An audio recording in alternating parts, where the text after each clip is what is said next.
നമസ്കാരം. GK TVയുടെ news അപ്ഡേറ്റ്സിലേക്ക് ഏവർക്കും സ്വാഗതം. ഇത് പാലക്കാട് ചിറ്റൂരുള്ള മിനി സിവിൽ സ്റ്റേഷനാണ്. കഴിഞ്ഞ ദിവസങ്ങളിൽ റെക്കോർഡ് വൈദ്യുതി ഉപയോഗമാണ് കേരളത്തിൽ ഉണ്ടായിരിക്കുന്നത് എന്നാണ് വൈദ്യുതി വകുപ്പ് പറയുന്നത്. അതുകൊണ്ട് വൈദ്യുതി പാഴാക്കരുത് എന്ന് വൈദ്യുതി വകുപ്പിൻ്റെ അഭ്യർത്ഥന നിലനിൽക്കെ ഇവിടെ മിനി സിവിൽ സ്റ്റേഷനിൽ ഉദ്യോഗസ്ഥർ വൈദ്യുതി അനാവശ്യമായി പാഴാക്കുന്നു. 20ഓളം സർക്കാർ സ്ഥാപനങ്ങളാണ് സിവിൽ സ്റ്റേഷനകത്ത് പ്രവർത്തിക്കുന്നത്. ഒട്ടുമിക്ക സ്ഥാപനങ്ങളിലും കാലത്ത് ഫാനിൻ്റെയും ലൈറ്റിൻ്റെയും സ്വിച്ച് ഓൺ ചെയ്താൽ വൈകിട്ട് ഓഫീസ് അടച്ചു പോകുമ്പോഴാണ് അത് ഓഫാക്കാൻ ഉദ്യോഗസ്ഥർ തയ്യാറാകുന്നത്.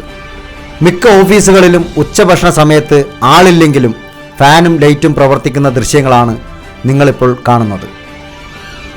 വൈദ്യുതി വകുപ്പ് കൈകാര്യം ചെയ്യുന്ന മന്ത്രിയുടെ സ്വന്തം തട്ടകത്തിൽ മന്ത്രിയുടെ ഓഫീസിന് മൂക്കിന് താഴെയുള്ള മിനി സിവിൽ സ്റ്റേഷൻ ഉദ്യോഗസ്ഥർ വൈദ്യുതി ദുരുപയോഗം ചെയ്യുന്നത് അനാസ്ഥയാണ്.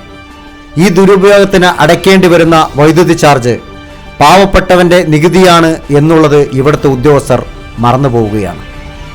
പെൻഷൻ കൊടുക്കാൻ നട്ടം തിരിയുന്ന ഈ സംസ്ഥാനത്തിനകത്ത് ഈ അധിക ചെലവിന് എന്താണ് ഉത്തരവാദിത്തപ്പെട്ടവർക്ക് ജനങ്ങളോട് പറയാനുള്ളത്?